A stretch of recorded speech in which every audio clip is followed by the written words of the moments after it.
ಎಲ್ರಿಗೂ ನಮಸ್ತೆ. ಅಮ್ಮಾಸ್ ಕುಕ್ಕಿಂಗ್ಗೆ ಸ್ವಾಗತ. ನೀವಿನ್ನೂ ನನ್ನ ಚಾನಲ್ನ ಸಬ್ಸ್ಕ್ರೈಬ್ ಆಗಿಲ್ಲ ಅಂತಂದರೆ ಈ ಕೂಡಲೇ ಸಬ್ಸ್ಕ್ರೈಬ್ ಆಗಿ ನಮ್ಮ ಚಾನಲ್ಗೆ ಸಪೋರ್ಟ್ ಮಾಡಿ. ನಾವಿವತ್ತು ಮಾಡ್ತಾ ಇರೋ ರೆಸಿಪಿ ಬಂದು ಕುಂಬಳಕಾಯಿ ಹಲ್ವ. ಕುಂಬಳಕಾಯಿ ಹಲ್ವನ ಈಸಿಯಾಗಿ ಬೇಗ ಯಾವ ರೀತಿ ಮಾಡೋದು ನೋಡೋಣ ಬನ್ನಿ. ಕುಂಬಳಕಾಯಿ ಹಲ್ವಾಗೆ ನಾನಿಲ್ಲಿ ಕುಂಬಳಕಾಯಿನ ತೊಗೊಂಡಿದ್ದೀನಿ. ಅದನ್ನ ನೀರಲ್ಲಿ ಚೆನ್ನಾಗಿ ತೊಳೆದಾದ್ಮೇಲೆ ಅದನ್ನು ಕಟ್ ಮಾಡಿ ಮಧ್ಯದಲ್ಲಿರೋ ಸೀಡ್ಸ್ ಎಲ್ಲನೂ ರಿಮೂವ್ ಮಾಡಿ ಅದನ್ನು ಸಿಪ್ಪೆನ ಕೂಡ ತೆಗಿಬೇಕು. ಸಿಪ್ಪೆನ ಬಳಸೋ ಹಾಗಿಲ್ಲ. ಹಾಗಾಗಿ ಸಿಪ್ಪೆ ತೆಗೆದು ಅದನ್ನು ನೀಟಾಗಿ ಕಟ್ ಮಾಡಿಕೊಂಡು ಒಂದು ಮಿಕ್ಸಿ ಜಾರಲ್ಲಿ ಅದನ್ನ ಹಾಕಿ ನುಣ್ಣಗೆ ಪೇಸ್ಟ್ ಮಾಡ್ಕೊಬೇಕು. ಪೇಸ್ಟ್ ಮಾಡಬೇಕಾದ್ರೆ ನೀರನ್ನ ಸ್ವಲ್ಪ ನೋಡ್ಕೊಂಡು ಹಾಕಿ, ಯಾಕಂತಂದರೆ ಕುಂಬಳಕಾಯಲ್ಲಿ ಮೊದಲೇ ನೀರಿರುತ್ತೆ. ನೀವಿನ್ನೂ ನೀರು ಜಾಸ್ತಿ ಹಾಕಿದ್ರೆ ಅದು ತೀರಾ ತೆಳ್ಳಗಾಗ್ಬಿಡುತ್ತೆ. ನೋಡಿ, ಈ ಕನ್ಸಿಸ್ಟೆನ್ಸಿಯಲ್ಲಿ ಪೇಸ್ಟ್ ಆದರೆ ಸಾಕು. ಸೊ ಇವಾಗ ಆಗಿರೋ ಪೇಸ್ಟ್ನ ಸೈಡಲ್ಲಿ ಇಟ್ಕೊಂಡು ನಾನು ಹಲ್ವಾಗೆ ದ್ರಾಕ್ಷಿ, ಗೋಡಂಬಿ ಹಾಗೂ ಬಾದಾಮಿನ ಯೂಸ್ ಮಾಡ್ತಾಯಿದ್ದೀನಿ. ದ್ರಾಕ್ಷಿ, ಗೋಡಂಬಿ, ಬಾದಾಮಿನ ಹಾಗೆ ಹಾಕೊಬೋದು, ಆದರೆ ಕಟ್ ಮಾಡಿ ಹಾಕ್ಕೊಂಡ್ರೆ ಸಣ್ಣ ಸಣ್ಣದಾಗಿ ಒಂದು ಒಳ್ಳೆ ಫ್ಲೇವರ್ ಸಿಗುತ್ತೆ ಕ್ರಂಚಿಯಾಗಿ. ಹಾಗಾಗಿ ನಾನಿಲ್ಲಿ ಚಿಕ್ಕ ಚಿಕ್ಕ ಪೀಸಸ್ ಆಗಿ ಗೋಡಂಬಿನ ಮತ್ತು ಬಾದಾಮಿನ ಕಟ್ ಮಾಡ್ಕೊತಾ ಇದ್ದೀನಿ. ದ್ರಾಕ್ಷಿನ ಹಾಗೆ ಹಾಕ್ತಾಯಿದ್ದೀನಿ. ನಾವು ಕುಂಬಳಕಾಯಿ ತಂದು ತುಂಬ ದಿನ ಆಗಿತ್ತು, ಹಾಗಾಗಿ ಇವತ್ತು ಕಟ್ ಮಾಡಿದಾಗ ಪಲ್ಯ ಮಾಡಿದ್ವಿ. ಪಲ್ಯ ಮಾಡಾದ್ಮೇಲೂ ಕುಂಬಳಕಾಯಿ ಸ್ವಲ್ಪ ಹಾಗೆ ಉಳಿದಿತ್ತು. ಹಾಗೆ ಬಿಟ್ಟರೆ ವೇಸ್ಟ್ ಆಗುತ್ತೆ ಅಂತ ಅದರಲ್ಲಿ ನಾವು ಹಲ್ವ ಮಾಡ್ತಾಯಿದ್ದೀವಿ. ನಿಮ್ಮ ಮನೇಲಿ ನೀವು ಕುಂಬಳಕಾಯಲ್ಲಿ ಯಾವ್ಯಾವ ರೆಸಿಪೀಸ್ನ ಮಾಡ್ತೀರಾ? ನಿಮಗೆ ಕುಂಬಳಕಾಯಲ್ಲಿ ಯಾವ ರೆಸಿಪಿ ಇಷ್ಟ ಅದನ್ನ ನನಗೆ ಕಮೆಂಟ್ ಮಾಡಿ ತಿಳಿಸಿ. ಇವತ್ತು ಹಲ್ವ ಮಾಡ್ತಾಯಿದ್ರಿಂದ ಇದನ್ನು ಕೂಡ ವಿಡಿಯೋ ಮಾಡಿ ಶೇರ್ ಮಾಡ್ಬೋದು ಅಂತ ಹೇಳಿ ವಿಡಿಯೋ ಮಾಡ್ಕೊತಾ ಇದ್ದೀನಿ.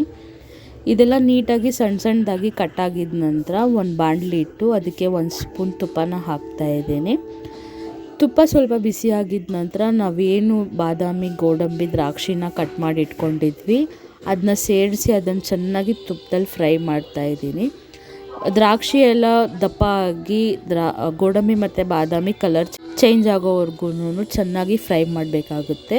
ಫ್ರೈ ಆದ ನಂತರ ಅದನ್ನು ಒಂದು ಪ್ಲೇಟ್ಗೆ ಶಿಫ್ಟ್ ಮಾಡಿ ಅದೇ ಬಾಣಲಿಯಲ್ಲಿ ನಾನು ಇನ್ನೂ 1 ಸ್ಪೂನ್ ತುಪ್ಪನ ಆ್ಯಡ್ ಮಾಡಿ ನಾನು ಏನು ಕುಂಬಳಕಾಯಿನ ಪೇಸ್ಟ್ ಮಾಡಿ ಇಟ್ಕೊಂಡಿದ್ದೆ ಆ ಪೇಸ್ಟ್ನ ಸೇರಿಸ್ತಾ ಇದ್ದೀನಿ. ಮಿಕ್ಸಿಯಲ್ಲಿ ಪೇಸ್ಟ್ ಸ್ವಲ್ಪ ಹಾಗೆ ಇದ್ದರೆ ಅದಕ್ಕೆ ಸ್ವಲ್ಪ ನೀರು ಮಿಕ್ಸ್ ಮಾಡಿಕೊಂಡು ಹಾಕ್ಕೊಳ್ಳಿ.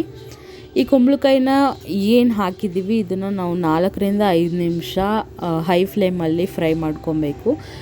ಯಾಕಂತ ಅಂದರೆ ಇದರಲ್ಲಿರೋ ನೀರೆಲ್ಲನೂ ಎವಾಪ್ರೇಟ್ ಆಗಬೇಕು. ಇದು 5 ನಿಮಿಷ ಫ್ರೈ ಆಗಿದ್ದಾದಮೇಲೆ ನಾನು ಇದಕ್ಕೆ 1 ಕಪ್ ಆಗೋಷ್ಟು ಹಾಲನ್ನ ಯೂಸ್ ಮಾಡ್ತಾಯಿದ್ದೀನಿ. ಹಾಲು ಹಾಕಿ ಇದನ್ನು ಚೆನ್ನಾಗಿ ಮಿಕ್ಸ್ ಮಾಡಬೇಕಾಗುತ್ತೆ. ಹಾಲು ಹಾಕಿದ ನಂತರನೂ ಇದನ್ನು ನೀವು 4ರಿಂದ 5 ನಿಮಿಷ ಕುದಿಸ್ಬೇಕಾಗುತ್ತೆ. ನಾನಿಲ್ಲಿ ಸಕ್ಕರೆ ಬದಲು ಬೆಲ್ಲನ ಯೂಸ್ ಮಾಡ್ತಾಯಿದ್ದೀನಿ. ಯಾಕಂತಂದರೆ ಸಕ್ಕರೆ ದೇಹಕ್ಕೆ ಒಳ್ಳೆ. ಹಾಗಾಗಿ ನಮ್ಮ ಮನೇಲಿ ನಾವು ಯಾವುದೇ ಸ್ವೀಟ್ ರೆಸಿಪೀಸ್ ಮಾಡಿದ್ರೂ ಕೂಡ ನಾವು ಬೆಲ್ಲನೇ ಯೂಸ್ ಮಾಡೋದು. ನಾನಿಲ್ಲಿ ಈ ಕುಂಬಳಕಾಯಿ ಹಲ್ವಾಗೆ 4 ಸ್ಪೂನ್ ಆಗುವಷ್ಟು ಬೆಲ್ಲನ ಯೂಸ್ ಮಾಡಿದ್ದೀನಿ. ಸೊ ಬೆಲ್ಲ ಹಾಕಿದಾದಮೇಲೆ ಇದನ್ನು ಒಂದು 4ರಿಂದ 5 ನಿಮಿಷ ಕುದಿಸ್ಬೇಕಾಗುತ್ತೆ. ಇದು ಎಷ್ಟು ಕುದಿಯುತ್ತೋ ಅಷ್ಟು ಕುಂಬಳಕಾಯಿ ಫ್ಲೇವರ್ ಅವೆಲ್ಲನೂ ಕಮ್ಮಿ ಆಗುತ್ತೆ, ಒಂದು ಒಳ್ಳೆ ಫ್ಲೇವರ್ ಸಿಗುತ್ತೆ. ಮಧ್ಯದಲ್ಲಿ ನಾನು ಅರ್ಧ ಸ್ಪೂನ್ ಆಗೋಷ್ಟು ತುಪ್ಪನ ಸೇರಿಸ್ತಾ ಇದ್ದೀನಿ. ಯಾಕಂತಂದರೆ ತುಂಬಾ ಒಳ್ಳೆ ರುಚಿ ಕೊಡುತ್ತೆ. ತುಪ್ಪ ಆ್ಯಡ್ ಮಾಡಿದಾದಮೇಲೆ ಇದನ್ನು ಸ್ವಲ್ಪ ಕುದಿಯೋಕ್ಕೆ ಬಿಡಿ. ಚೆನ್ನಾಗಿ ಕುದಿಬೇಕಾದ್ರೆ ಇದಕ್ಕೆ ನಾನು ಏನು ಏಲಕ್ಕಿನ ಕುಟ್ಟಿ ಪುಡಿ ಮಾಡಿ ಇಟ್ಕೊಂಡಿದ್ದೆ ಅದನ್ನು ಸೇರಿಸ್ತೀನಿ.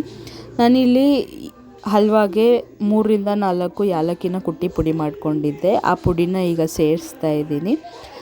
ಏಲಕ್ಕಿ ಸೇರಿಸಿದ ಮೇಲೆ ನಾವೇನು ದ್ರಾಕ್ಷಿ, ಗೋಡಂಬಿನೆಲ್ಲ ಫ್ರೈ ಮಾಡಿ ಇಟ್ಕೊಂಡಿದ್ವಿ ಆ ಫ್ರೈ ಮಾಡಿರೋ ಅದನ್ನು ಕೂಡ ಸೇರಿಸ್ಬೇಕಾಗುತ್ತೆ. ಇದನ್ನು ನೀವು ಎಲ್ಲಿವರೆಗೂ ಫ್ರೈ ಮಾಡಬೇಕಂತ ಅಂದರೆ ಇದರಲ್ಲಿರೋ ನೀರು ಕಂಪ್ಲೀಟಾಗಿ ಎವಾಪ್ರೇಟ್ ಆಗಬೇಕು, ಕಲರ್ ಚೇಂಜ್ ಆಗಬೇಕು, ಅಲ್ಲಿವರೆಗೂ ಫ್ರೈ ಮಾಡಿ. ನೋಡಿ ಇದು ಒಳ್ಳೆ ಕನ್ಸಿಸ್ಟೆನ್ಸಿ. ಸೊ ಈ ಥರ ಆದಮೇಲೆ ಗ್ಯಾಸ್ನ ಆಫ್ ಮಾಡಿ ಇದು ಸರ್ವ್ ಮಾಡೋದಕ್ಕೆ ರೆಡಿ ಆಗುತ್ತೆ. ನೀವಿನ್ನೂ ನನ್ನ ಚಾನಲ್ನ ಸಬ್ಸ್ಕ್ರೈಬ್ ಆಗಿಲ್ಲ ಅಂತ ಅಂದರೆ ಈ ಕೂಡಲೇ ಸಬ್ಸ್ಕ್ರೈಬ್. ಇದೇ ಥರ ಹೊಸ ರೆಸಿಪೀಸ್ನ ನಾವು ಈ ಚಾನಲಲ್ಲಿ ಹಾಕ್ತಾ ಇರ್ತೀವಿ, ನಮಗೆ ಸಪೋರ್ಟ್ ಮಾಡಿ. ನೋಡಿ ಎಷ್ಟು ಥಿನ್ನಾಗಿ ಹಲ್ವಾ ರೆಡಿಯಾಗಿದೆ. ಒಳ್ಳೆ ಫ್ಲೇವರ್ ಇರುತ್ತೆ, ತುಂಬಾ ಚೆನ್ನಾಗಿರುತ್ತೆ ಟೇಸ್ಟ್ ಮಾಡೋದಕ್ಕೆ. ನೀವು ಒಮ್ಮೆ ಮನೇಲಿ ಟ್ರೈ ಮಾಡಿ ನಿಮಗೆ ಇಷ್ಟ ಆಯಿತು ಅಂತಂದರೆ ನನಗೆ ಕಮೆಂಟಲ್ಲಿ ತಿಳಿಸಿ. ಇದೇ ಥರ ಕುಕ್ಕಿಂಗ್ ವೀಡಿಯೋಸ್ಗಾಗಿ ನೀವು ಅಮ್ಮಾಸ್ ಕುಕ್ಕಿಂಗ್ನ ಸಬ್ಸ್ಕ್ರೈಬ್ ಮಾಡಿ. ವಿಡಿಯೋ ನೋಡಿದ್ದಕ್ಕೋಸ್ಕರ ಥ್ಯಾಂಕ್ ಯು ಸೋ ಮಚ್. ಮುಂದಿನ ಕುಕ್ಕಿಂಗ್ ವಿಡಿಯೋಲಿ ಸಿಗೋಣ. ಬಾಯ್.